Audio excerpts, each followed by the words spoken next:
발람이 이스라엘 백성들을 저주해야 되는데 저주하지 않고 축복을 하니 모압 왕 발락이 다시 저주해다오 라고 부탁을 합니다. 재차 저주를 요구하는 거죠. 그래서 여기서 하지 말고 다른 곳에 가서, 다른 장소에 가서 그곳에서 제단을 쌓고 이스라엘 백성들을 저주해 줄 것을 다시 한번 요구합니다. 13절에 보니까 발락이 말하되 나와 함께 그들을 달리 볼 곳으로 가자. 여기는 여기서 딱 보면 이스라엘 백성들이 쭉 있는 게 보이니까 여기 말고 좀 다른 데 가서 그 이스라엘 백성들의 귀퉁이만 좀 보이는데 그쪽에 가서 그들의 끝만 보이는 그런 장소가 있는데 거기에 가서 그들을 위해서 저주해달라, 그렇게 부탁을 합니다. 그래서 어디로 가느냐, 데리고 소빔들로 인도하더니 비스가 산 꼭대기에 섰습니다. 그래서 똑같이, 처음과 똑같이 7개의 제단을 쌓고 각 제단마다 숫송아지와 순양을 번제물로 하나님께 드리고, 자, 제사를 드린 후에 발람이 발락에게 또 말하죠. 당신은 저 제단에 드린 번제물 곁에 서 있으십시오. 나는 또 하나님께서 나에게 뭐라고 말씀하시는지 듣기 위해서 잠깐 저쪽에 가 있겠습니다. 어제 말씀과 똑같이 그렇게 이야기를 합니다. 그리고 모압 왕 발락은 번제물 곁에 서 있고 발람은 좀 저쪽에 딴 곳에 가서 서 있을 때에 하나님께서 발람에게 말씀하셨습니다.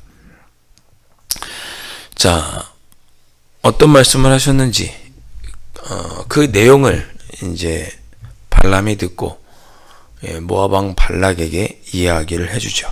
18절 말씀이, 발람이 예언하여 이르기를 발락이여 일어나 들을지어다. 십볼의 아들이여 내게 자세히 들으라. 예, 발락의 아버지가 십볼이었나 보죠. 자, 왕이시여 내가 하는 얘기 잘 들으시오 라고 이야기합니다. 19절 말씀 꼭 기억하십시오. 여러분, 꼭 기억하십시오. 하나님은 사람이 아니시니 거짓말을 하지 않으시고 인생이 아니시니 후회가 없으시도다. 여러분, 하나님은 사람이 아니죠. 저와 여러분 같은 사람이 아닙니다. 하나님은 신이시잖아요. 우리 하나님에 대해서 뭐라고 표현해요? 신실하신 분, 변함이 없으신 분, 우리가 하나님을 그렇게 표현하죠. 불변하시고 정직하신 분. 하나님은 신이셔서 거짓말을 할 줄 모르신다. 거짓말을 하지 않으시고 사람이 아니시니 후회가 없으시도다. 자기가 한 말에 후회가 없다. 후회가 없다는 건 무슨 뜻이죠? 가장 좋은 선택을 하신다는 거죠. 하나님은 자기가 말한 것에 거짓이 없고 말한 것은 가장 좋은 대로 이루어지게 후회가 없으신 그런 분이시다. 어찌 그 말씀하신 말을 행하지 않으시며 하신 말씀을 실행하지 않으시랴. 하나님은 그렇기 때문에 자기가 말한 것을 반드시 행하시는 분이다. 우리는 말해놓고 안 할 때도 있잖아요. 게을러서 못하기도 하고 또 다른 생각 때문에 못하기도 하고 혹시 잘못되면 어떡하나 싶어서 안 하기도 하죠. 그러나 하나님은 사람이 아니시기 때문에 거짓말을 하지 않으시고 후회가 없으시고 그 말씀하신 바를 반드시 실행하는 분이다 라고 발람이 말합니다. 우리 신학생들이 학교에 입학할 때 외워야 되는 암송 구절 중에 하나입니다. 여러분, 오늘 이 새벽에 이 말씀을 붙잡고 기도하시면 좋겠습니다. 우리가 믿는 하나님이 이런 분이라는 것 자체가 우리에게 복입니다. 하나님께서 이 말씀 그대로 사람이 아니시니 우리에게 약속하신 것은 거짓이 아니고 약속하신 것은 반드시 실행하시고 말씀하신 것을 반드시 행하시는 분이라는 것을 우리가 결코 잊어서는 안 되겠죠. 이 새벽에 그런 하나님께 우리가 기도해야겠죠. 우리가 믿는 하나님, 우리가 기도한 하나님은 그런 분이십니다. 내가 그 하나님을 믿지 못할 뿐이지 하나님은 나에게 언제나 신실하시고 불변하시고 거짓할 말이 없으시고 말한 것은 반드시 행해 주십니다. 복을 주시겠다고 약속하셨으면 복을 주십니다. 치료하겠다고 약속하셨으면 치료해 주십니다. 이끌어 주시겠다고 하셨으면 이끌어 주시고 보여주시겠다고 하시면 보여주시고 구원하겠다고 하시면 구원하십니다. 우리가 그 하나님께 기도하고 있습니다. 그러니 오늘 이 새벽에 다시 한번 그 하나님 붙잡고 마음의 소원들을 아뢰시고 하나님이 주신 약속을 의지하셔서 기도하시면 좋겠습니다. 예. 이것 자체가 이미 이스라엘 백성을 향한 축복이죠. 21절 이하에도 또 엄청난 축복을 합니다. 엄청난 축복을 해요. 잘 보세요. 야곱의 허물을 보지 아니하시며 이스라엘의 반역을 보지 아니하신다. 하나님은 이스라엘 백성들의 잘못을 보지 않으신다는 거예요. 그들의 반역과 하나님을 거스르는 것도 보지 않으신대요. 그렇게 하죠. 그럼에도 불구하고 하나님은 그걸 보지 않으시고 여호와 그들의 하나님이 그들과 늘 함께 계시니 예, 왕을 부르는 소리가 그 중에 있도다. 하나님을 부르짖는 소리가 그 중에 있도다. 비록 우리가 죄를 짓고 우리가 하나님 보시기에 반역하여도 하나님은 언제나 함께 해주신다. 그런 뜻입니다. 하나님께서 우리가 죄를 지었다고 우리를 떠나시거나 그런 분이 아니라는 거예요. 우리가 하나님을 거스르고 반역한다고 해서 우리 곁을 떠나는 분이 아니라는 거예요. 하나님은 항상 그들과 함께 계신다. 그렇게 발락에게 말합니다. 축복하는 거죠. 축복하는 거예요. 23절 보세요. 야곱을 해야 할 점술이 없고 이스라엘을 해야 할 복술이 없도다. 점을 치든지 뭘 하든지 그 이스라엘 백성을 어떻게 할 방법이 없다는 거예요. 야곱을 해야 할 점술도 없고 해야 할 복술도 없도다. 그 어떤 것으로도 막을 수 없다는 거죠. 점을 치고 굿을 보고 뭘 해도 안 된다는 거예요. 이스라엘 백성들한테. 이때 야곱과 이스라엘에 대하여 논할진대 하나님께서 행하신 일이 어찌 그리 크냐 하리로다. 하나님께서 이스라엘 백성에게 행하시는 일이 얼마나 크냐, 지금까지 베풀어 주신 은혜가 얼마나 크냐, 그렇게 말하게 될 것이다. 그래서 어떻게 얘기합니까? 24절 백성이 암사자 같고 숫사자 같다 그랬습니다. 움킨 것을 먹으며 죽인 피를 마시기 전에는 절대 눕지 않은 강하고 강한 민족이 이스라엘 백성이다. 이게 축복이잖아요. 이스라엘 백성은 이런 백성이다라고 축복하는 거예요, 지금. 우리에게 그대로 한번 적용해 보시죠. 우리가 이런 존재라는 거죠. 나는 암사자같이 일어나고 숫사자같이 일어나. 우리가 한번 움킨 것은 그걸 죽일 때까지 피를 마시기 전까지는 눕지 않는 그런 존재가 우리다. 그런 뜻입니다. 여러분 다시 한번 말씀드리지만 우리가 강한 것이 아니고 하나님이 강하신 거죠. 우리는 죄도 짓고 반역도 하고 허물도 있습니다.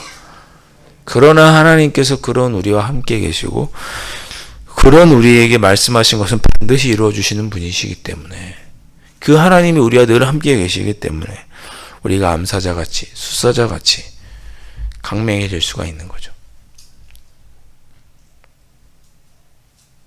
그래서 우리를 이길 자가 없는 거죠. 왜? 우리랑 싸우는 게 아니라 그들은 하나님과 싸우는 거거든요.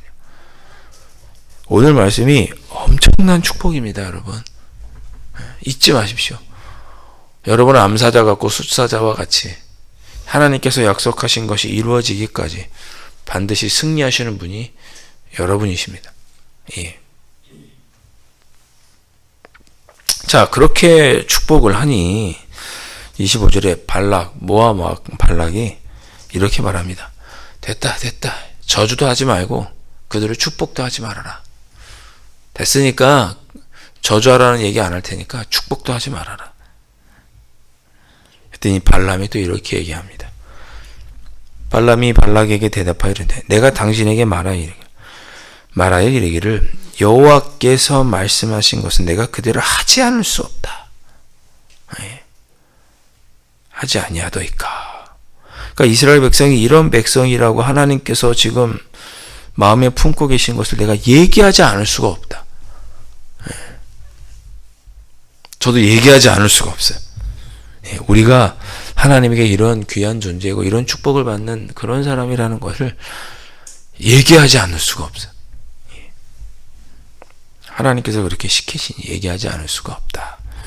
그렇게 발람이 말합니다. 사랑하는 성도 여러분,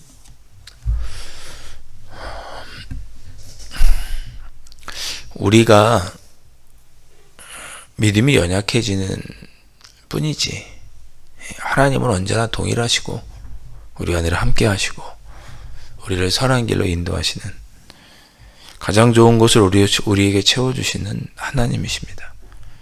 그 하나님에 대한 믿음이 없고 부족해도 하나님은 우리와 늘 함께 하시고 그런 우리를 위해서 지금도 섭리하고 계시는 하나님이십니다. 그것을 우리의 입이 아닌 발람의 입을 통해서 하나님은 오늘 우리에게 약속해 주고 계십니다. 그러니 다시 한번 오늘 발람이 이스라엘 백성들을 축복한 그 축복이 나를 향한 축복이요, 이스라엘 백성에게 하셨던 그 하나님께서 나에게도 하시는 하나님이신 것을 기억하고 힘들고 어렵지만 오늘을 견디시고 하나님께서 결국은 우리에게 좋은 것으로 승리하게 하실 줄로 믿고 우리가 어찌 하나님의 뜻을 다 헤아릴 수 있겠습니까? 이스라엘 백성들이 광야에 출애굽을 한 후에 광야로 들어가죠. 홍해길로 갑니다. 홍해를 건너서 밑에 시내산으로 내려가죠. 네, 출애굽기 13장을 보면 하나님께서 원래는 그쪽으로 가려고 하지 않았어요. 그냥 지중해 해변길을 따라 홍해를 건너지 않고 가나안 땅에 들어가려고 하는 것이 제일 빠르고 좋은 길이었습니다. 근데 하나님이 그 길로 보내지 않으시죠. 왜? 그 길에는 이스라엘 백성들이 지금은 모르고 있지만 그 길에는 블레셋 여러 나라들이 있고 그 길로 가다 보면 블레셋 여러 나라와 전쟁을 해야 되기 때문에 이스라엘 백성들이 전쟁하게 되면 두려워서 다시 애굽으로 돌아가자고 할 것이 뻔하니 하나님께서 가장 가까운 해변길이 아니라 아래 홍해길, 시내산으로 내려가는 길로 하나님께서 길을 선택하십니다. 우리는 지금 몰라요. 이 길이 하나님께서 왜 우리를 걷게 하시는지 모르죠. 그러나 시간이 지나면 우리는 깨닫게 되고 시간이 지나면 하나님께서 이렇게 해서 나에게 가장 좋은 길로 인도하셨구나 라는 것을 깨닫게 됩니다. 하나님은 우리에게 말씀하십니다. 나는 사람이 아니니 거짓이 없고 말하는 것은 반드시 행할 것이다. 오늘 이 새벽에 우리에게 약속하신 것 다시 한번 생각해 보시고 하신 말씀 다시 한번 생각해 보시고 그 말씀하신 대로 우리에게 이루어 주실 하나님을 다시 한번 마음에 붙잡고 이 새벽에 기도하시는 여러분들 되실 수 있기를 주님의 이름으로 축원드립니다. 기도하겠습니다. 하나님은 사람이 아니시니 거짓이 없으시고 하나님은 우리 같은 사람이 아니시니 후회가 없으시며 그 말한 모든 것을 지켜 행하시는 분이십니다. 아버지 하나님, 그 하나님을 우리가 믿고 의지하고 있사오니 아버지 하나님, 이 믿음 우리 약해지지 않도록 붙잡아 주시고 끝까지 전능하신 하나님, 사랑의 하나님, 우리를 선한 길로 인도하여 주시는 여호와 이레의 하나님을 붙잡고 오늘도 견디는 가운데 우리에게 베풀어 주실 하나님의 귀하고 아름다운 것을 받아들이는 우리의 삶이 될 수 있도록 아버지 하나님 축복하여 주옵소서. 귀하신 예수 그리스도의 이름으로 간절히 기도하옵나이다. 아멘. 하늘에 계신 우리 아버지, 아버지의 이름을 거룩하게 하시며 아버지의 나라가 오게 하시며 아버지의 뜻이 하늘에서와 같이 땅에서도 이루어지게 하소서. 오늘 우리에게 일용할 양식을 주시고 우리가 우리에게 잘못한 사람을 용서하여 준 것 같이 우리 죄를 용서하여 주시고 우리를 시험에 빠지지 않게 하시고 악에서 구하소서. 나라와 권능과 영광이 영원히 아버지의 것입니다. 아멘.